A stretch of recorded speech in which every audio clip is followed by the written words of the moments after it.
Ayer recordaba mis inicios en el servicio a Dios cuando era un adolescente y me tocaba ayudar junto a los sugieres. Era una iglesia pequeña en el Gran Buenos Aires y a mí me tocaba asistir a los porteros, daba la bienvenida a la gente. Era el asistente de los sugieres, que en ese entonces se le decía porteros. No había muchos, eran 2 o 3, pero yo estaba vestido con mi mejor y único traje de aquel entonces, la camisa planchada, los zapatos lustrados para dar una muy buena primera impresión. Y ese día el pastor nos dijo que vendría una visita.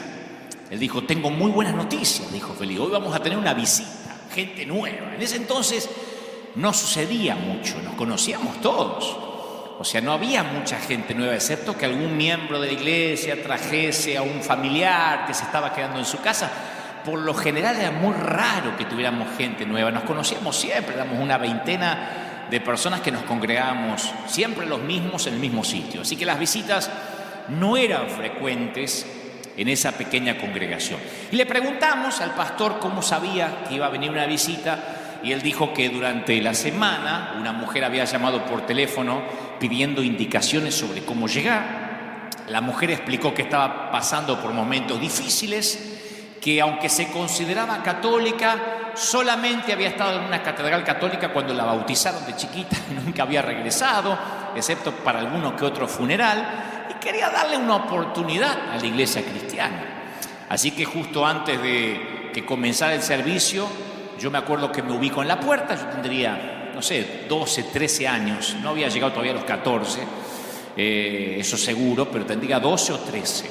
Me ubico en la puerta junto al portero, un portero que vamos a llamarlo Roberto, nombre ficticio para preservar su identidad, porque este mensaje llega a distintas partes del mundo y no quisiera después que le hagan bullying al pobre Roberto.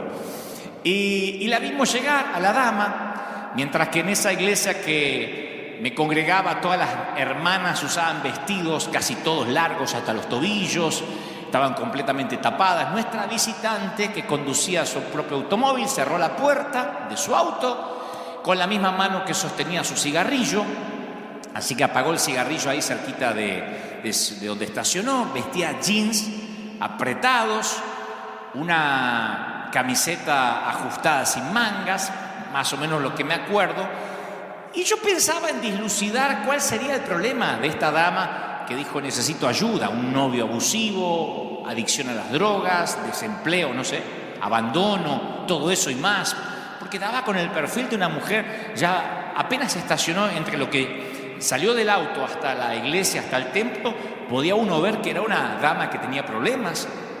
Así que Roberto le dio bienvenida a la joven, le dijo: en esta iglesia nos vestimos con lo mejor para Dios. Ese fue su recibimiento. Le dijo: señora, ¿esta es su mejor ropa, señorita? No le importa lo que pueda pensar Dios, porque acá adentro está Dios, dijo. Esa ropa tienta a los varones de esta iglesia. Así, todo pasó en cámara lenta. Yo he contado esto en varias ocasiones porque forma parte de mis traumas juveniles. Yo busqué en mi mente la forma de deshacer el ataque de Roberto. Así la recibió, ni le preguntó el nombre. Le dijo: usted como está va a tentar a los hombres acá adentro. O sea, dejó entrever que adentro estaba Dios y que estaban los hombres a punto de tentarse con la primer chica que entrara con el jean ajustado. La mujer quedó paralizada. Yo pensé en sonreír, decir en voz alta: que no te intimide el viejo Roberto, está un poco loco. O pensé en reírme en las carcajadas y decir: es una cámara oculta, sonría y tome asiento. Aunque mi parte más oscura quería salir corriendo, pero no hice nada de todo eso. Me acuerdo que permanecía ahí congelado de rabia, de coraje, sin saber qué hacer. La mujer se pegó media vuelta, caminó hacia su viejo auto y se fue, y no la volvimos a ver. Roberto dijo: hija del diablo, ya va a necesitar de Dios. Pero eso no fue lo peor es que salió el pastor a la puerta, todavía el servicio no había comenzado, y Roberto le contó el incidente, le dijo cómo estaba vestida, y el pastor le dijo: hiciste muy bien, porque esto no es un burdel. La gente tiene que aprender a vestirse si quiere entrar para adorar a Dios. Y en ese momento algo sucedió dentro de mi corazón. Ante Dios, yo hice varias promesas que me propuse cumplir durante el resto de mi vida. Primero me comprometí a resistirme a juzgar a alguien que no conoce al Señor. Yo me comprometí, me voy a resistir a juzgar a alguien sea como sea. Prometí jamás, segundo, expulsar a nadie de la iglesia si eso respecta a mí, ya sea que sea un portero, un mujer o en este caso el pastor, por su aspecto físico o por su vestimenta. Pero fundamentalmente le prometí a Dios no convertirme en alguien como Roberto, o lo que es peor, como el pastor de Roberto y en ese entonces el mío. Aunque suene raro, lo que sentía era algo así como el dolor y la pena de Dios. Porque era un dolor más grande de lo que cabía en mí. Le pedí a Dios que usara esta experiencia para que mi corazón siempre sintiera compasión por quienes no conocen a Cristo, por la gente rota, que le da título a este mensaje. Y eso lo saben los servidores de River.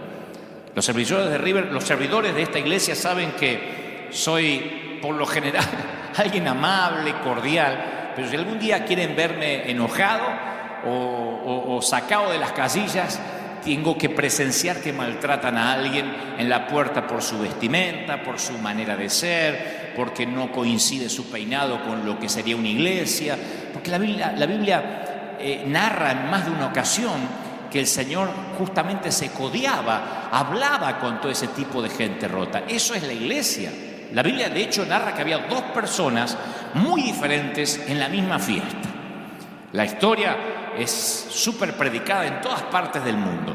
Dos personas totalmente, diametralmente opuestas en la misma fiesta, en la misma celebración. A él quieren seguirlo, a ella la degradan. Él es el líder de la iglesia, ella es una mujer de la calle. Él se gana la vida promoviendo valores morales, ella se gana la vida rompiéndolos. Cualquier ciudadano elegiría a Simón el fariseo, porque tiene clase, porque tiene teología. Pero Jesús va a elegir a la mujer. Simón va a pensar, ¿quién dejó entrar a esta mujerzuela a este lugar? De la misma manera que Roberto miró con desdén a aquella dama que yo no sé si tuvo otra oportunidad de acercarse a una iglesia cristiana. Yo no creo que si estoy necesitado de Dios, al llegar a una iglesia me dicen que mi vestimenta no le va a agradar a Dios o que va a tentar al sexo opuesto, yo tendría muchas dudas en volver o en regresar. Y la palabra dice que Simón piensa algo similar. No sabe si echarla a ella o al sirviente que la dejó entrar. Y en Lucas 7:36 está el episodio donde dice: un fariseo invitó a Jesús a comer con él. Jesús entró en la casa y se sentó a la mesa. Entonces, una mujer pecadora que vivía en la ciudad, al enterarse que Jesús estaba comiendo en casa del fariseo, se presentó con un frasco de perfume. Y colocándose detrás de él, se puso a llorar a sus pies y comenzó, con las lágrimas obviamente, a bañarlos con sus lágrimas. Lo secaba con sus cabellos, lo cubría de besos y los ungía con perfume. A mí me parece algo extraordinario. Al ver esto, el fariseo, que no le pareció nada extraordinario, sino algo ridículo, el fariseo que lo había invitado pensó: si este hombre fuera profeta, sabría quién es la mujer que lo toca y lo que ella es, o lo que representa, que es una pecadora. Pero Jesús le dijo: Simón, tengo algo que decirte. Sí, maestro, dice Simón. Mira, un prestamista tenía dos deudores. Uno le debía 500 denarios, el otro le debía 50. Como no tenían con qué pagar, a ambos les perdonó la deuda. ¿Cuál de los dos lo amará más? ¿Cuál estará más agradecido? Y Simón contestó: bueno, pienso que aquel al cual se le perdonó más. Jesús le dijo: juzgaste bien. Y volviéndose hacia la mujer, dijo a Simón: ¿ves esta mujer? Yo entré a tu casa y tú no derramaste agua sobre mis pies, no, ni siquiera me lavaste los pies, que era la costumbre en Medio Oriente. En cambio ella los bañó con sus lágrimas y los secó con sus cabellos. Tú no me besaste. Ella, en cambio, desde que entré, no cesó de besar mis pies, no mis mejillas, mis pies. Tú no ungiste mi cabeza, ella derramó perfume sobre mis pies. Por eso te digo que sus numerosos pecados le han sido perdonados porque ha demostrado mucho amor. Aquel que se le perdona poco, demuestra poco amor. Ella hizo todo lo que Simón no hizo. No le abrió la puerta, no le colgó el abrigo, no le estrechó la mano. Ella no tiene agua, pero se las arregla porque tiene lágrimas de tan rota que está. Tiene muchas lágrimas que alcanzan para lavar los pies. Hay que llorar mucho para lavar los pies de alguien, ¿no? Y vacía perfume también en sus pies, aún polvorientos. El amor de Simón es medido, es tacaño. El de ella es extravagante, arriesgado. Ahora, ¿cómo se explica la diferencia entre los dos? ¿Práctica? ¿Educación? ¿Dinero? No. Simón la ventaja en las tres. Hay solo un área en la que la mujer le hace morder el polvo a Simón. Ella llegó sedienta de gracia, sedienta de arrepentimiento, sedienta por incontables noches de hacer el amor sin encontrarlo, sedienta de culpabilidad. Y cuando Jesús le acerca la copa de la gracia, la bebe hasta que se le humedece cada pulgada del alma. Simón ni siquiera tiene sed, porque la gente como Simón no necesita gracia, la analiza. La gente como Simón no necesita misericordia, la debate, la discute y en todo caso no la comparte. Ahora, ¿por qué Jesús eligió a la prostituta? Lo dice claramente: mas aquel al que se le perdona poco, poco ama. Aquel al que se le perdona mucho, mucho ama. En otras palabras, no podemos dar lo que no hemos recibido. Muchos quieren amar a la fuerza, apretar la mandíbula y decir: "Ay, no lo soporto, no la soporto, pero voy a amar a mi suegra. No lo soporto, pero voy a besar al vecino. No lo aguanto, pero lo voy a abrazar igual". Pero el secreto para amar no es ese. El secreto para amar es recibir amor. Nosotros le amamos a Él porque Él nos amó primero, dice 1 de Juan 4:19. Entonces, ¿quieres aprender a perdonar? Bueno, piensa en las veces que recibiste perdón. Perdónense mutuamente, así como Dios los perdonó a ustedes en Cristo, dice Efesios 4:32. Pablo le escribe a la iglesia de Éfeso y dice: ese es el secreto para aprender a perdonar, saber que uno es perdonado. Isaías 61:10 dice: en gran manera me gozaré en Jehová, mi alma se alegrará en mi Dios, porque me vistió con vestiduras de salvación, me rodeó de manto de justicia. Me fascina eso, como a novio me atavió, como a novia adornada con joyas. Isaías declara lo que el Señor hace cuando ama, viste, redime. ¿Conoces a alguien que necesita un manto de amor? ¿Alguien que necesita ser cubierto con misericordia? Digo, ¿alguna vez oíste a buitres o a chacales humanos destrozar el testimonio hablando mal de un siervo de Dios? Yo muchas veces. La pregunta es: ¿te quedaste callado cuando no tenías nada bueno para decir porque querías protegerlo con un manto de amor? Dijiste: bueno, si no tengo nada bueno para decir, me quedo callado. O dijiste: uy, sí, yo vi un videíto, te lo comparto, o donde el fulano dice una herejía, y empezaste a divulgar la equivocación ajena. No digo que pase, porque yo sé que esto no pasa con la gente que mira este servicio, pero en algunas partes, gente que no mira este servicio, yo sé que hace eso. ¿No sería maravilloso que apenas acusan a un hombre de Dios, a una mujer de Dios, a un ministro, saliera toda la iglesia o las organizaciones que dicen nuclearnos a decir: te metes con uno de nosotros y te metes con todos? ¿No sería espectacular? ¿No sería buenísimo que esas entidades que nuclean las iglesias y que a veces se jactan de decir: nosotros tenemos no sé cuántas iglesias bajo nuestra cobertura, dijeran: tocas a uno y tocas a todos? ¿Se imaginan una unidad así? Esa unidad no se muestra en desayunos de pastores, Esa unidad no se muestra en una reunión eventual, de tanto en tanto, en un estadio, en un lugar. No, esa unidad se muestra al cubrir y al levantar nuestros caídos. Sería fabuloso que si así como muchas veces se sacan comunicados para despegarse del leproso o del que dijo una frase poco feliz o para despegarse del que metió la pata, sacaran comunicados para decir es nuestro herido. Cuidado, porque somos familia y somos muchos. Aún la mafia se defienden entre sí. Aún los carteles de la droga, los que manejan los carteles, se defienden entre sí porque a su manera tienen códigos. Y no estoy haciendo apología de los carteles. No estoy haciendo apología de la delincuencia. Lo que digo es que yo veo como muchas veces organizaciones hasta políticas tienen sus códigos. Sería extraordinario que cubriéramos con amor, que ante la duda cubriéramos con amor.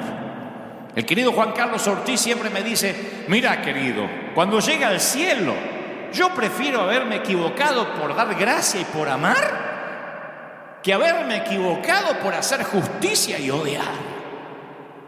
O sea que si me voy a equivocar, prefiero equivocar amando. Eso es lo maravilloso cuando uno está consciente que recibió mucho amor y tiene que dar mucho amor. Porque todos somos gente rota, como dice el título de este mensaje. Yo hablé esto en muchas ocasiones, pero sentí fuertemente, mientras preparaba el mensaje durante esta semana, que en este día especial, en este Día del Padre en particular, Dios me volvía a decir, vuelve a hablar acerca de la gracia bien entendida. Génesis 3:21 dice, y Jehová hizo al hombre y a su mujer túnicas de pieles y los vistió. Yo tengo un mensaje llamado El Vestidor de Dios, donde profundizo respecto a esto, que Él fue el primer sastre en la mayor muestra de amor. No los vistió Adán y Eva Gianni Versace, ni Giorgio Armani, ni Hugo Boss, ni Oscar de la Renta, ni Carolina Herrera. El creador del universo los vistió. Y no es que les tiró la ropa así, sino que como una mamá le dijo, quédate quieto, Adán, a ver cómo te queda. Dios los cubre con un manto de amor, aun cuando ellos meten la pata. En la historia que todos conocemos, es el padre que sabe que va a echar al hijo de la casa, pero dice, abrígate. A mí me fascina eso. Abrígate, te estoy echando, pero abrígate antes de salir a la calle que hace frío. Alguien dijo, amo tanto a ese hombre que cada vez que lo mando a volar le digo, espérame que te acompañe. Vieron que a veces hay personas que aman tanto que lo mandan a pasear al otro y dicen, pero espera que voy contigo a donde te mandé. Bueno, Dios está haciendo algo similar. Los está echando del huerto, pero los abriga, no los deja ir desnudos. No dice, ¿qué me importa? Pecaron, que se vayan desnudos. La primera reacción del padre al pródigo es cambiar su ropa. El hijo dice, papá, yo he pecado contra el cielo, he pecado contra ti. No soy digno de ser llamado tu hijo. Y el padre le dice a su siervo, saquen el mejor vestido. El mejor vestido. No dijo, dale la ropa del último de los empleados. Fíjate si hay algo viejo ahí en el warehouse, en el galpón. No, el mejor vestido. Y vístanlo. Y póngale un anillo también. Y calzado en sus pies. A mí me fascina eso de tapar, de cubrir, de proteger. Porque es algo que como cristianos tenemos que heredar. Años atrás, en esas mismas iglesias donde yo me crié, que no reniego porque fueron parte de mi niñez, en esa iglesia donde estaba Roberto, que no es un nombre real, pero ahí estaba, y como él había unos cuantos, estaba de moda enseñar a la iglesia respecto a la vestimenta modesta, porque era el signo o el símbolo externo de santidad, cómo te vestías.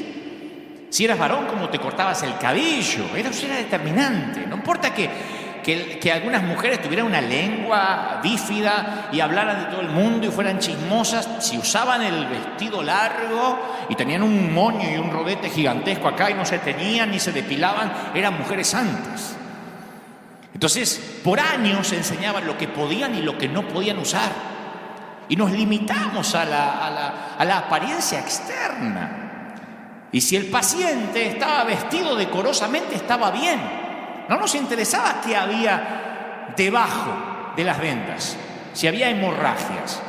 Como esta dama que cuando yo era chico llegó a la puerta de la iglesia y por traer un jean, que tampoco vino semidesnuda, era un jean, que para la iglesia era, como bien diría después el pastor, esto no es un burdel. Entonces la iglesia está llena de vestidos por fuera, pero heridos por dentro. Y necesitamos curar la causa del dolor. Un síntoma es un anuncio al cuerpo que algo anda mal. De hecho, hay médicos que no quieren recetar calmantes cuando tratan ciertas dolencias porque dicen no, porque el calmante va a camuflar los síntomas que a mí me van a ayudar a diagnosticar el origen del dolor. Si le doy un calmante, se va a anestesiar y yo no voy a saber qué es lo que le está pasando. Entonces a veces ni siquiera calmantes dan hasta no dar con el diagnóstico. Y la sana doctrina ha sido el calmante ingerido por la iglesia. Ahora, no quiero que me malinterpreten, yo no estoy en contra de la doctrina. Lo que digo es que cuando es solo un puñado de doctrinas, como tantas veces Dios nos ha hablado estos fines de semana, cuando solamente es un puñado de doctrinas, un puñado de reglas, un puñado de códigos de ética, solo calma el dolor, pero esconde la causa de la enfermedad. Y hay una clara diferencia entre doctrina y liberación. La iglesia que se empeña en esconder los problemas, disminuyendo los síntomas, no va al hueso, al dolor. La iglesia está, a veces, cuando digo la iglesia somos nosotros, en autocrítica, a veces estamos demasiado avergonzados con los síntomas como para tratar el problema en sí mismo. Tratamos de legislar moralidad a través del legalismo. Y si bien dice Isaías 64:6, todos nosotros somos suciedad, todas nuestras justicias son también como trapos de inmundicia. O sea que la doctrina, el esfuerzo que hagamos es un trapo sucio. Cualquier intento de agradar a Dios es un trapo mugriento. Ahora, no estoy diciendo, vístete como quiere, vive como quiere. Lo que le digo es, ¿de qué sirve cambiar el exterior cuando adentro estamos pútridos? ¿De qué sirve cambiarnos la ropa cuando no nos damos un buen baño y nos higienizamos como debemos? O no nos higienizamos como debemos. Lo que pasa es que la mayoría de nosotros, y me incluyo, nos sentimos cómodos con los pecados ajenos. Nos olvidamos de hombres como David, pero nos juntamos inmediatamente como buitres para liquidar a los que caen. ¿Por qué tenemos una doble moral? No importa tanto el pecado, como dije hace unos meses atrás, si no importa quién pecó. Si es un ajeno, lo liquidamos, a menos que sea nuestro hijo, nuestro padre, a menos que sea alguien cercano a nosotros. Como dije una vez, por años la iglesia se opuso al divorcio hasta que se divorcia el hijo del pastor, la hija del pastor o el propio pastor. Entonces ahí empiezan a cambiar las cosas. Bueno, no están así, los tiempos cambiaron. Y no estoy siendo light, ni quiero hacer de este mensaje una licencia para pecar. Lo que digo es que la iglesia decía que nadie, por ejemplo, podía pretender servir a Dios si no sabía gobernar su casa primero, hasta que los propios hijos del pastor dejaron de congregarse. Entonces muchos ministros decían, bueno, mi hijo no viene porque está muy ocupado, está estudiando. Cuando nos toca a nosotros, los que predicamos, nos damos cuenta que es fácil condenar a otro cuando nosotros no tenemos que pasar. Cuando le pones una cara al pecador, todo cambia.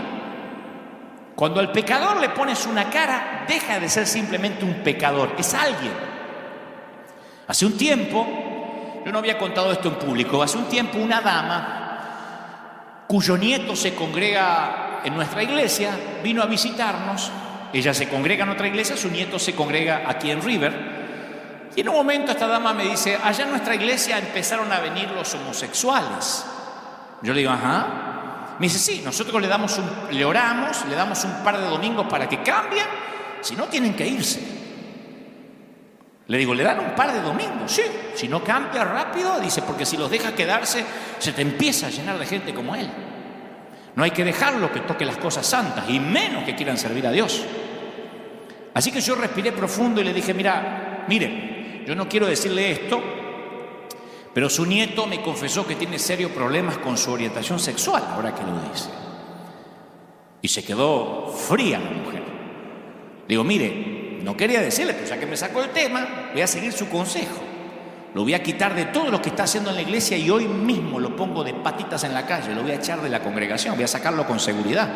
Porque este no solo está hace un par de domingos, este está hace años en la iglesia y me dice que tiene serios problemas con su identidad sexual. No me consta que haya pecado, pero tiene que ver con lo que me está contando, así que lo voy a tener que echar.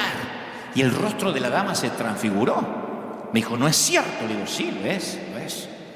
Y me dice, pero no puede usted echarlo como un perro, es mi nieto. ¿Y dónde queda el amor de Dios? Le dije, tranquila, me acabo de inventar la historia. Solo quería que supiera que todo cambia cuando al pecador le pones un rostro. Todo cambia cuando ya no es el pecador, el divorciado, el homosexual, el fornicario, cuando le pones un rostro y es tu hijo. Todo cambia cuando es tu nieto, cuando es alguien que te atañe a ti. El Señor le ponía rostros a los pecadores. Los conocía, hablaba con ellos y por eso se compadecía. A mí me llamó mucho la atención cuando en su momento Cristian Castro, el cantante, vino un par de veces aquí a River Arena, por curiosidad, porque lo trajo la novia de ese entonces, no lo sé. Pero no me llamó la atención él, porque él fue muy respetuoso, vino, se sentó aquí, un amor como persona, me comunicó por teléfono con su mamá, la famosa actriz Verónica Castro, hablé con su madre. Es un hombre maravilloso, él como persona, en su trato, muy educado, o sea, bien podría haber venido con aires de estrella, pero él no me llamó la atención, sino los comentarios de algunos cristianos luego en las redes. Al día siguiente me decían, le dejaste tocar el lugar santo, porque yo lo invité aquí a pasar un momento. Que no sé dónde sacaron esa idea que hay lugares santos dentro de un auditorio o templo. Esto no es un tabernáculo, esto es un auditorio, es una arena. Y cualquier sitio, cualquier templo no deja de ser un lugar donde entran los pecadores, y eso incluye al pastor. Si este fuera un lugar más santo que otros lugares por allá abajo, en primera instancia yo no podría estar parado aquí. Otros escribían, espero que la conversión de este muchacho sea real y que no ande dejando mal testimonio por ahí. Otro decía, fue a la iglesia pero no lo veo cantando alabanzas a Dios. O sea, que la gente, o no voy a decir la gente, nosotros le pedimos a los demás, porque nosotros también somos gente, le pedimos a los demás lo que nosotros no hacemos. El Señor dijo, hipócritas, atan cargas pesadas y difíciles de llevar, las ponen sobre los hombros de los demás, pero ni con un dedo ustedes la quieren mover. Y lo mismo pasa con cualquiera que ha venido a la iglesia o que llega a una congregación. Lo mismo pasó con José Luis Rodríguez el Puma, que le escriben comentarios del tipo, espero que ahora se reconcilie con sus hijas si es tan hijo de Dios, opinando de la santidad ajena, instruido por un programa de chimentos en la tele. Ven el gordo y la flaca y opinan de la santidad de alguien o de la integridad de alguien. A mí siempre me llamó la atención ese tipo de comentarios. Es como que tengas un hijo y yo te diga, qué lindo nene, espero que no se te muera ahogado. O que me digas, me compré una casa, pastor, espero que no se te incendie nunca con toda tu familia adentro mientras están durmiendo. O sea, es una cosa de loco decir, espero que le dure, espero que esto sea real. Me sorprende ese comentario. Estos personajes o cualquiera, estoy mencionando personas que pueden ser famosas a lo mejor por el ámbito artístico, estoy hablando de personas en situación de calle, de prostitutas, de gente que llega a la iglesia buscando ayuda. Pueden venir 1000 veces, pero la religión nunca termina de absolver y de perdonar a la gente rota. Menos mal que nadie necesita el perdón de la gente, sino solo de Dios. Porque la gente lo que hace es pedir frutos, muchos frutos al que viene. Y que predique en la tele, si es famoso que predique en la tele mañana mismo, aunque ellos quizás no le predican ni al vecino. Y hagan lo que hagan, siempre van a estar en una vidriera, en observación, a ver si esto es real. Lo hacen conmigo. Llevo por providencia de vida más de 30 y tantos años en el peregrinar cristiano, sirviendo al Señor. Sin embargo, publicamos fotos a veces de ayudas o cosas que hacemos y me ponen, sí, pero no vemos que le des a países más necesitados. Yo no veo mucha necesidad ahí. O sea, no le dan a nadie, porque no es que me lo dice una fundación, no es que me lo escribe alguien que está dándole a la gente, no dan a nadie, pero necesitan sentir que agradan a Dios siendo policías de la santidad ajena. A la divorciada o a la madre soltera se las mira con sospecha, al ex mujeriego se lo mira como mujeriego en pausa. Ya va a mostrar los hilos o la hilacha. Ni hablar si viene de un adulterio. La iglesia siempre se ha caracterizado por dejar afuera a la gente rota. Por eso no me sorprende qué rápido algunos aceptaron tomarle la temperatura, mandar a los infectados de vuelta a casa y decirle a los niños y a los ancianos que se queden en casa. La nueva normalidad no es un invento de la pandemia. Yo la viví como ayudante de Roberto hace 40 años atrás. Ya había una nueva normalidad de dejarlos infectados afuera. La única diferencia, no se le tomaba la temperatura ni le ponían alcohol en gel en las manos. Pero apenas se discernía que estaba infectado, lo mandábamos de vuelta o lo hacíamos sentir incómodo, si es que no quedaba otra que la persona entraba. Se le hacía un hueco, se le hacía sentir incómodo como diciendo: no perteneces aquí, no te vistes como nosotros, no hablas como nosotros, no te peinas como nosotros, no saludas como nosotros. Y la gente rota de pronto llega al hospital y encuentra que el hospital ya no es un hospital, que el hospital es un museo. Por eso pienso que esta pandemia nos va a hacer reflexionar a muchos, nos hace pensar el propósito, la legitimidad de la iglesia. Hace muchos años, mis padres, muchos años, mucho más chiquito que 14, yo tendría unos 5 años, porque cuando cumplí 7 fue que ellos conocieron al Señor. Así que presumo que en el año 1972 o 73, mis padres tuvieron una discusión. Como yo era chiquito no entendía de qué discutieron, pero sí, mi papá guardaba un arma en el cajón de la mesa de luz, y yo recuerdo muy nítido hasta hoy cómo fue. La buscó, cargó un par de balas y se dirigió al galpón, el fondo, donde él tenía su improvisada carpintería, y llorando decía: me voy a quitar la vida, y mi mamá corría detrás diciendo: no lo hagas. El cáncer de mi mamá había llegado para complicarlo todo, mi padre estaba siempre borracho, pero ahora, después de muchos años, me doy cuenta que hay ciertos temores que fueron grabados en mi alma cuando yo era chiquito, que las viejas heridas tienen una memoria muy buena, pero unas destrezas interpretativas abismalmente pobres. Si bien es cierto que el dolor mantiene los recuerdos frescos, también oculta la verdad y evita que entiendas lo que ocurrió en realidad. Los niños a veces parecen ver y escuchar todo, pero con frecuencia interpretan incorrectamente la información, y yo interpreté incorrectamente lo que pasaba. Era algo sórdido. Realmente mi papá intentó quitarse la vida y no sé qué pasó allí en el galpón, en el fondo, porque mi mamá le quitó el arma y no ocurrió. Pero yo llegué a conclusiones equivocadas, como muchos que ahora me están viendo en cualquier parte del mundo y que, por ejemplo, dice: es que el matrimonio de mis padres llegó a su fin porque yo tuve algo que ver ahí. Inevitablemente personalizamos lo que ocurrió. ¿Se habría quedado papá en casa si yo hubiese ordenado mi cuarto? Hay niños que piensan eso. ¿Será que mamá nos abandonó porque yo no la ayudaba a juntar los platos de la mesa? ¿Qué hubiera podido hacer? ¿Qué hice? Tiene que haber sido mi culpa. Y eso es lo que yo pensé cuando tenía 4 o 5 años. Porque mi padre, cuando iba para el fondo a quitarse la vida o a intentar quitarse la vida, me miró con odio y me dijo: es tu culpa, porque él estaba muy dolido por la enfermedad de mi madre. Cuando ella se embarazó, apareció el cáncer. Entonces tuvo que decidir si darme a luz o tratar de producir un aborto para preservar su cuerpo, y ella decidió que me tendría igual. De alguna forma yo no sabía todavía esa historia, pero sí mi padre me vio con odio o con resentimiento en ese momento. Estaba completamente borracho, no conocía al Señor. Yo amaba a mi padre y en mi mente de chiquito él no podía estar equivocado. Si él me miraba con odio es porque algo terrible había en mí. Y yo decidí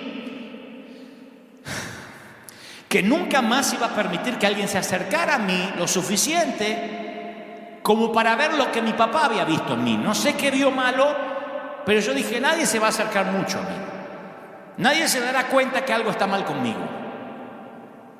Esa mortal estrategia también afectó mi relación con Dios, porque yo decidí ser el perfecto hombre cristiano para que así Dios nunca viera en mí nada que hiciera que dejara de amarme. Yo no hubiese podido soportar una mirada de Dios como la mirada de mi papá en aquel entonces, que, insisto, estaba borracho, yo era un chiquitito, interpreté mal, después él se entregó al Señor, todo cambió. Pero esos momentos, esas situaciones marcan. Y esos momentos se transforman en una senda que muchos siguen recorriendo hoy en día. Yo escucho a mucha gente que lucha con una imagen distorsionada de sí mismos, usualmente por sucesos que ocurrieron en el pasado. No, es que mi mamá me dijo que yo era tóxica y ella tenía razón, porque yo daño todo lo que toco. Soy una mujer dañada. Y a quien toco, yo me relaciono de manera enferma con esa persona, de manera obsesiva, y tengo relaciones disfuncionales y todo lo que toco lo arruino. Por eso es que me intento alejar, dicen algunas damas, arrastrando quién sabe qué del pasado. Otras dicen, mi esposo es un abusador, pero bueno, yo me lo merezco, yo me merezco ese tipo de hombre. O mi esposa me maltrata, pero yo me merezco ese tipo de mujeres. Otras mujeres dicen, cuando me miro en el espejo, todo lo que veo es una mujer gorda, llena de estrías, de arrugas, que no merece que la quieran. Me voy a quedar soltera para siempre. ¿A quién le va a gustar compartir la vida conmigo? No puedo tener hijos, dicen otros. Creo que Dios me está castigando por cosas que hice en el pasado. Y el tema siempre es el mismo. ¿Qué hay de malo conmigo? Las viejas heridas realmente tienen buena memoria. Y a mí me rompe el corazón darme cuenta que aunque Cristo murió para darnos libertad, algunos seguidores de Cristo parecen ser cautivos de esa falsedad, de esa mentira. Y van rotos por la vida. Y entonces un día corren a la iglesia pensando en que tal vez encuentren la sanidad en una congregación, en un lugar donde se predica a Cristo, y se encuentran con que le hacen notar que está roto. Y que por estar roto no va a ser amado y no va a ser aceptado, y que tendrá que cambiar primero y arreglarse por su cuenta antes de entrar a este museo de santos. Qué diferente es como el Señor veía a los pecadores. Génesis capítulo 3, versículo 8 narra que con el viento de la tarde el hombre y su esposa oyeron que Dios iba y venía por el jardín, así que corrieron a esconderse entre los árboles. Ellos ya habían pecado, habían comido del árbol que no tenían que comer. Nunca habían escuchado la palabra esconderse. Esa palabra no formaba parte de su vocabulario. Y en ese momento se percataron de su desnudez, se sintieron profundamente avergonzados. Y ahí descubrieron una nueva emoción. La vergüenza nunca le había afectado hasta ahora. La diferencia entre la culpa y la vergüenza es clara. Nos sentimos culpables por lo que hacemos, pero nos sentimos avergonzados por lo que somos. Quiero que lo pienses de esta manera. Si hiciste algo malo, bueno, tratas de arreglarlo. ¿Qué sé yo? Pides perdón, tratas de restituir. Pero si en lo profundo de tu alma crees que eres algo malo, como yo pensé durante mucho tiempo que algo mal estaba conmigo, ¿qué vas a hacer con eso?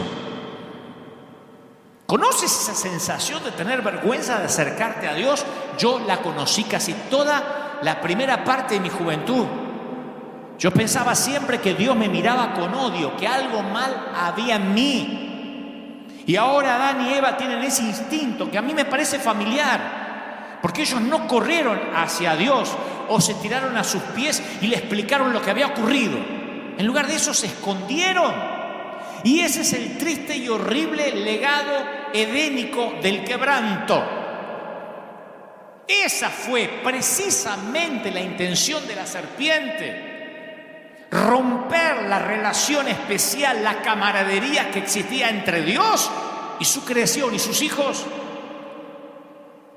Una de las cosas que más le he repetido en esta década a nuestra gente aquí en la iglesia es: mientras más grande sea el lío, más rápido vengan a la iglesia.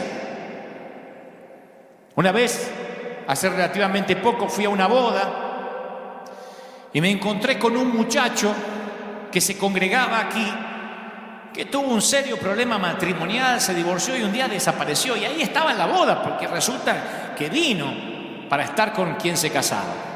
Y cuando me vio, se quedó petrificado. Me acerqué y le digo: te pido un favor, no dejes de venir. No importa lo que hayas hecho, pero yo estoy al timón de un hospital de gente rota. Lo que menos quiero es tener gente sana. No me interesa llenar la iglesia de matrimonios perfectos. Lo que me interesa es predicarle a matrimonios en crisis, o a los que rompieron un matrimonio, a los divorciados, los demás que creen que son sanos. No me interesa. El Señor dijo: yo no vine para los sanos, Vine para los enfermos, por eso a mí no me cuaja esta nueva normalidad de los gobiernos de decirle a la iglesia quién entra y quién no entra a la iglesia. Porque ojalá dijeran que entren los enfermos y que los sanos se queden afuera. Eso yo lo hubiese aceptado, de verdad.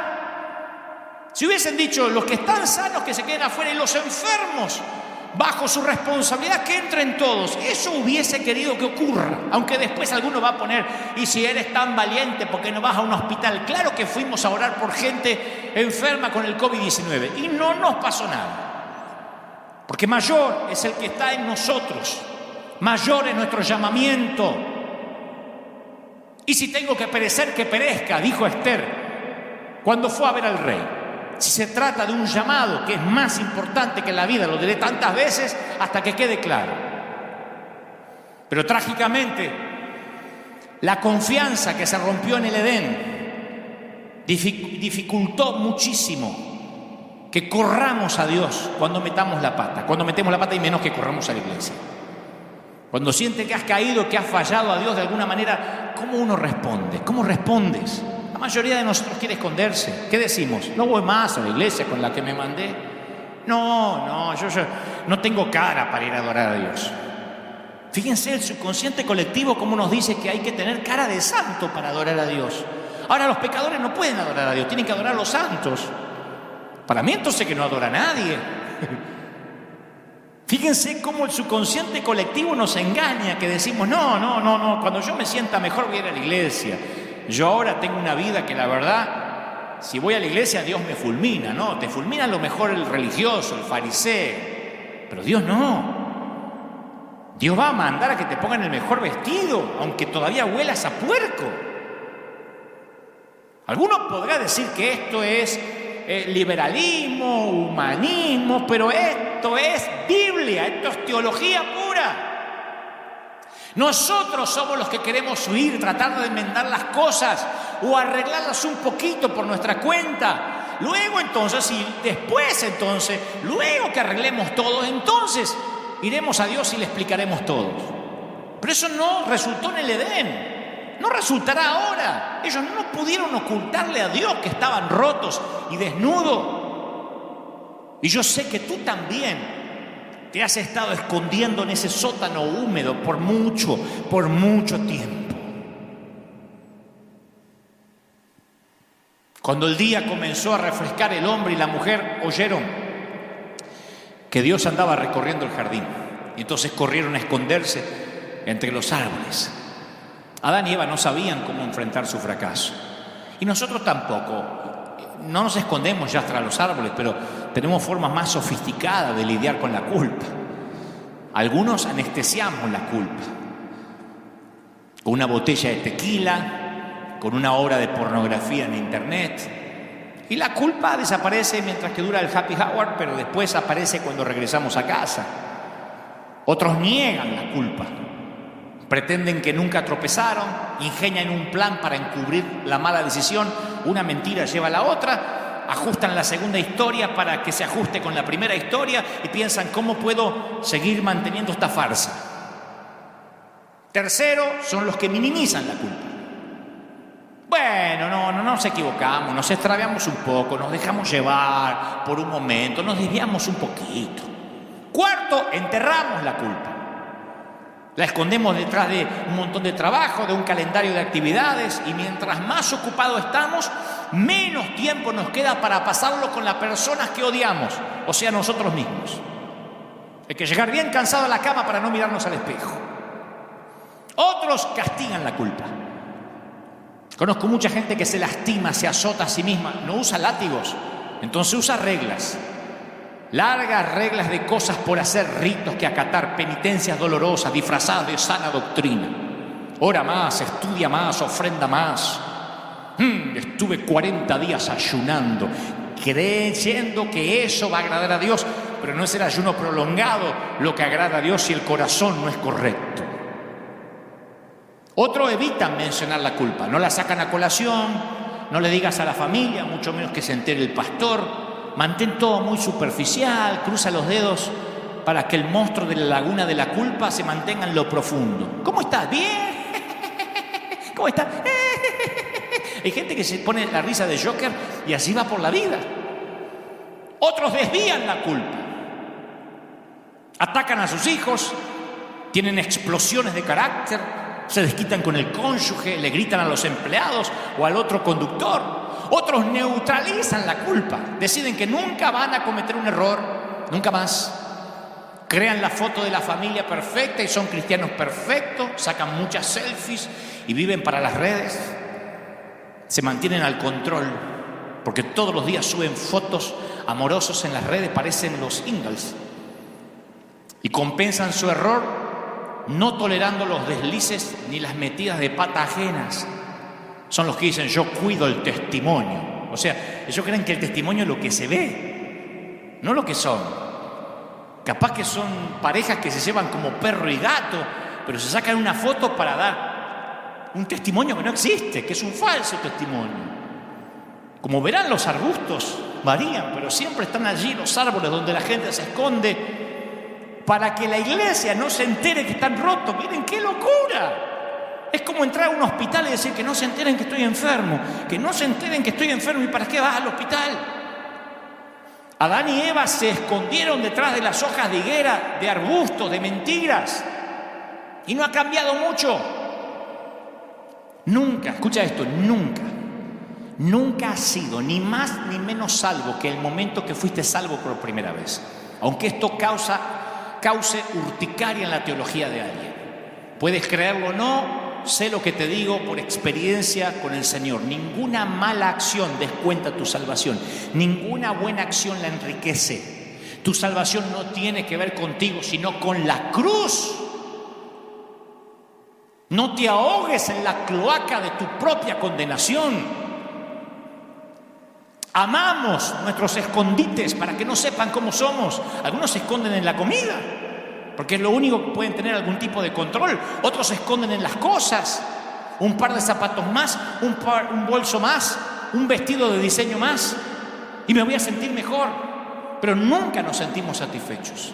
Siempre vamos a necesitar una cosa más. Otros se esconden en las relaciones. Tal vez eres de esas personas que pasan de una relación a otra y siempre encuentras defectos en la otra persona. Dicen, no puedo encontrar al hombre o la mujer ideal, porque no te hacen sentir de la manera que quieres sentirte. Como no te hacen sentir como quisieras sentirte, el problema está contigo, donde quiera que vayas, no en el otro. Otros se esconden en el ministerio y en el servir a Dios. Ese fue el escondite que yo escogí por años. Porque después de la mirada de mi papá y después de estar en una iglesia donde había personas como Roberto que decían hija del diablo, mientras que la mujer se fue porque tenía jeans, y donde su pastor la felicitó porque le dijo, bien que no la dejaste entrar porque esto no es un burdel. Cuando te crías en una iglesia así, cuando creces, te escondes tras el arbusto de servir a Dios. Y por años, aun cuando yo inicié, aun cuando empecé a predicar por providencia divina en estadios, yo estaba ahí para todo el mundo, pero nadie podía ver mi yo real. Yo no era como ahora, yo no predicaba lo que ahora. Si algunos dicen cambiaste, sí, yo no era auténtico. Yo sentía que si te ayudaba, si oraba por ti y compartía el amor de Dios contigo, entonces me iba a sentir bien. Y nunca te iba a permitir que te acerques demasiado, en caso de que pudieras ver lo que en realidad mi padre había visto cuando yo tenía 5 años o 4 años. Hay un montón de gente que se esconde tras el ministerio y reemplaza el amar a Dios por el servir a Dios. Tal vez hayas escogido un lugar diferente, un sótano diferente. Quizás tus escondites son tan oscuros y tenebrosos que ni siquiera puedes identificarlos, pero sientes a través del Espíritu Santo que te estás escondiendo ahora mismo. Poco después que Adán pecó, Dios lo llamó y le preguntó, ¿dónde estás tú? Génesis 3:9. ¿Dónde estás tú? ¿Dónde estás? ¿Dónde te metiste? Y la Biblia no nos da la inflexión en la voz del Señor cuando llamó a Adán. Yo no creo que sonó algo como ¿dónde demonios te metiste? No. yo pienso que sonó hasta triste. ¿Dónde estás, Adán? ¿Perdiste algún día un nene, aunque sea por unos pocos minutos en el shopping, en el mall, en una tienda?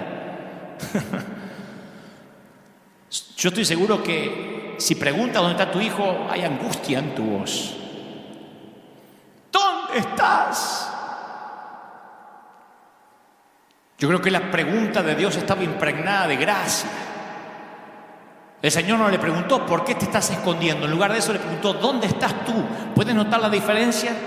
Si Dios hubiese preguntado ¿por qué? ¿Por qué comiste? Habría empujado a Adán y Eva mucho más adentro del huerto y la vergüenza que ya sentían. Así que le preguntó ¿dónde estás? Él tiende a que salgamos del escondite. ¿Cómo estés? ¿Cómo huelas? Ese es el corazón de Dios para cada uno de nosotros hoy en día. Y a mí me parece muy revelador que Adán contestó a la pregunta que Dios no le hizo. Él contestó como si Dios le hubiese preguntado por qué se había escondido. Le dijo, ¿dónde estás? Y él respondió, oí tu voz en el huerto y tuve miedo porque estaba desnudo y me escondí. No le está diciendo dónde está, le está dando las razones por las cuales se escondió. La vergüenza y el quebranto puede tener una voz más convincente que la de Dios mismo. Yo sé que esto es cierto en mi propia vida, muchas veces, con mucha frecuencia, Dios me pregunta, ¿dónde, Dante? ¿Dónde? Y yo le respondo, ¿por qué? Tenemos que entrenar nuestros corazones para que escuchen el amor de Dios por encima de la vergüenza. Hay un montón de gente viéndome en sus hogares ahora, en distintas partes del mundo, que tienen que oír a Dios diciendo, te amo, así como estás. Luego vas a cambiar y por amor, no por doctrina. Adán y Eva no pudieron disimular su vano intento de esconderse. El quebranto era evidente en su rostro. Yo he estado en un montón de congresos, esos apostólicos, proféticos, pues yo fui a muchos a predicar durante muchos años. Acuérdense que por providencia divina yo empecé a predicar a los 19 años.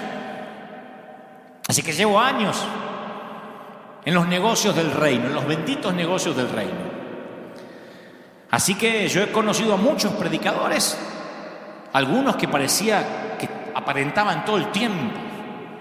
Conocí muchos de esos oradores que todo el tiempo hablan en pose, o sea, termina el servicio y nos vamos todos a almorzar y dicen, aleluya, gloria al Señor, ¿qué hay para comer? Taco, gloria, aleluya. O sea, nunca le dejan de bajar mail del cielo mientras están comiendo carne. Yo digo, ¿cómo hace? Yo los vi, algunos no, algunos se relajaban, pero otros, aleluya, hasta la forma de caminar. Yo digo, ¿cómo irán a orinar si también mientras que orinan seguirán recibiendo revelaciones? Parece que tienen el WhatsApp de Dios. Pero muchos de ellos, al conocerlos más, al hacerme algunos amigos de ellos, me di cuenta que eran niños inseguros en cuerpos de adulto escondido tras un traje caro de diseño de apóstol.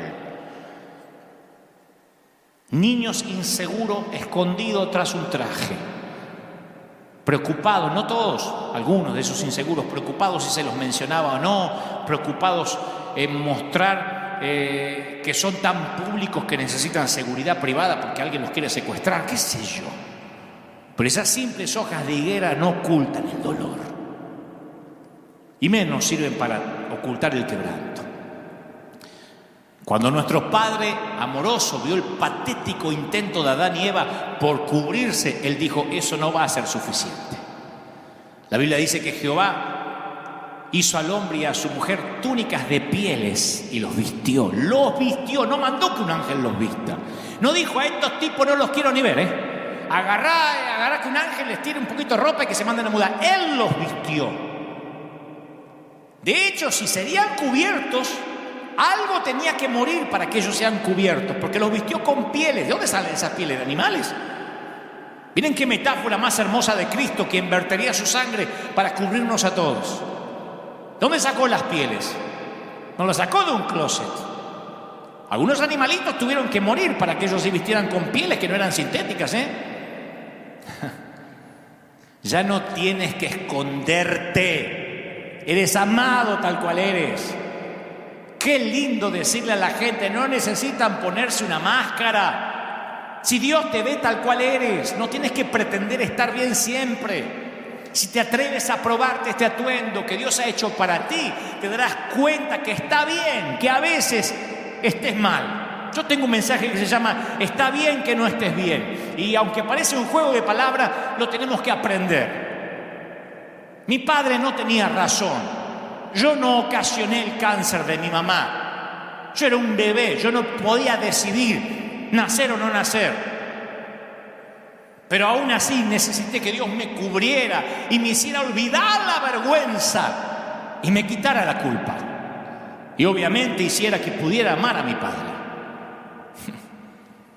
Los últimos versículos de Génesis 3 siempre tuvieron un impacto profundo en mi vida. Yo solía leerlos como una especie de juicio, pero ahora que empiezo a ver la Biblia con ojos nuevos, veo que es un versículo o un episodio lleno de gracia. Porque Génesis 3:22 dice que Jehová dijo: he aquí el hombre es como uno de nosotros, ahora sabe el bien y sabe el mal. Pues que ahora no vaya a alargar la mano y tome también del árbol de la vida y coma, porque va a vivir para siempre. Y lo sacó del huerto del Edén para que labrase la tierra en la que fue tomado. Dios dice: este ya sabe el bien y el mal. Si come del árbol de la inmortalidad, no se muere más. Entonces echó al hombre y lo puso al oriente del huerto del Edén, y puso querubines y una espada encendida para guardar el camino del árbol de la vida. Puso a un ángel, ese era un Jedi, con una espada para que no se acercaran más. Tú dices: ¿y a dónde está la gracia en ese pasaje? ¿Dónde hay amor ahí? ¿Cómo estos querubines, centinelas y una espada de fuego puede pretender mostrar gracia? Sí, la respuesta está que Dios dice: para que no alargue la mano y tome del árbol de la vida y coma y viva para siempre. ¿Te puedes imaginar qué habría pasado si Dios les hubiese permitido a Adán y Eva quedarse caídos en el jardín y comer del árbol de la vida? Habrían vivido para siempre rotos, eternamente miserables.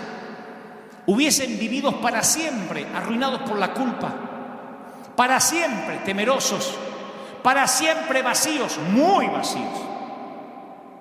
Su vida eterna se hubiese convertido en un infierno eterno. Dios los amó tanto que no quería que vivieran eternamente llenos de pena, de vergüenza, de amargura, de remordimiento, porque a medida que pasaron los siglos y los milenios, se hubiesen seguido escondiendo de Dios. ¿Alguien sabe lo que estoy diciendo? ¿Alguien sabe a lo que estoy concluyendo? ¿Que la muerte física puede ser un regalo de gracia? Sí. Por eso no hay que tener miedo ni a la pandemia, ni a la enfermedad, porque hasta la muerte es un regalo de gracia. Si no mueres, ¿cómo vas a nacer otra vez? La gracia también es eso. A Dios le gusta todo tipo de gracia. Él no se conforma con una talla única de gracia. ¿Recuerda cuando Pedro dijo la multiforme gracia de Dios en 1 de Pedro 4:10? Otros traducen la frase: la gracia de Dios en todas sus maneras. El apóstol Juan dijo que Jesús vino a nosotros del Padre lleno de gracia y de verdad. Él no quiso decir que a veces Jesús tenía mucha gracia y poca verdad, y en otras ocasiones tenía toneladas de verdad y poca gracia. No, gracia y verdad equitativamente, por igual. ¡Aleluya! Alguien tiene que decir amén. Una vez escuché la frase que en el servicio del amor solo los soldados heridos pueden servir, la gente rota puede servir. ¡Qué declaración poderosa! Pregunto, ¿qué tal si nuestras heridas más profundas son justo lo que Dios necesita para que su gracia fluya a los demás? ¿Qué tal si Roberto, el que empezó el mensaje tarde no sabe qué Roberto estoy hablando, pero qué tal si Roberto, nombre ficticio por supuesto para preservarle la identidad si aún vive, hubiese sido consciente de lo roto que él estaba? Hubiese tenido gracia hacia la mujer rota que llegó. Pero él se consideraba perfecto. Él guardaba la sana doctrina porque se cortaba el pelo a lo militar y usaba una corbata bataraza así gigantesca con una gallina peleando con un cóndor así grandote. Y decía aleluya, gloria a Dios, y un pañuelo de 4 puntas que se le asomaba. Y el pastor estaba orgulloso de él. Así que él no tenía por qué tolerar gente rota. ¿Qué tal si en lugar de tratar de arreglarnos a nosotros mismos, nos presentamos rotos e imperfectos como somos para ser usados como Él quiera? ¿Ah? ¿Qué tal si el quebranto que le pedimos a Dios que repare, capaz que es un regalo de Dios? ¿Qué tal si esas heridas que le imploramos a Dios que sane, las cargas que le suplicamos que renueva, son justo lo que nos capacitan para servirle y para tener empatía? ¿No será que Dios quiere prestarle más atención a la mujer que derrama perfume que al mismo Simón? Yo sé que hay gente que dice, es que estoy demasiado roto para servir. ¿Cómo quiere que sirva? Hay una antigua fábula china que cuenta que una mujer tenía solo un hijo, un niñito. Y cuando su hijo murió a temprana edad, le agarró una tristeza profunda, una tristeza se apoderó de ella que amenazaba con destruirla. Entonces un día visitó a un hombre sabio en busca de ayuda. Y el hombre dijo, sí, yo puedo ayudarte, mujer. Tengo una poción mágica que tiene el poder de aliviar tu tristeza. ¿Una poción mágica? Sí, te va a hacer olvidar la tristeza por la muerte de tu pequeño.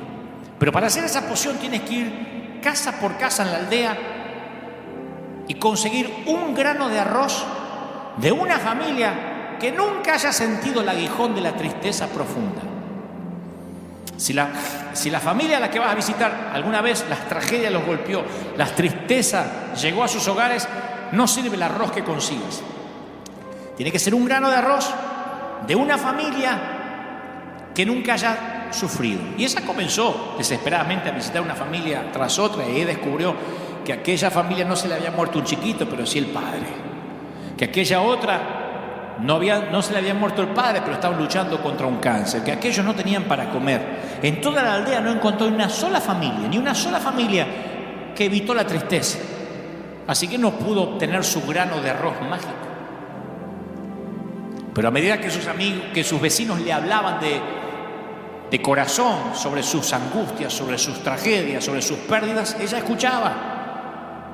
Y de algún modo ella empezó a ayudarles, a ministrarles. Y a medida que ayudaba y ministraba a otros a lidiar con la tristeza, su estado de ánimo comenzó a elevarse. Para cuando había recorrido toda la aldea, había dejado de tener lástima de sí misma, porque se había dado cuenta que todos estaban rotos en algún punto. ¿No será que eso nos falta a la iglesia?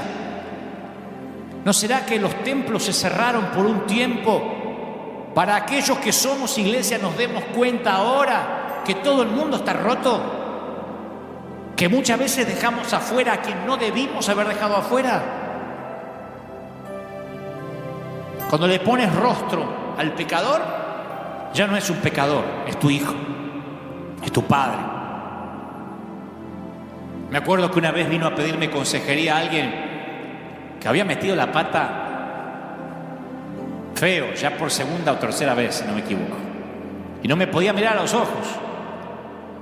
Y no podía ni hablar, se ahogaba en llanto. Y le dije, mira, no tenés que contarme nada de tu vida, pero si me dejás te voy a contar un poco de la mía.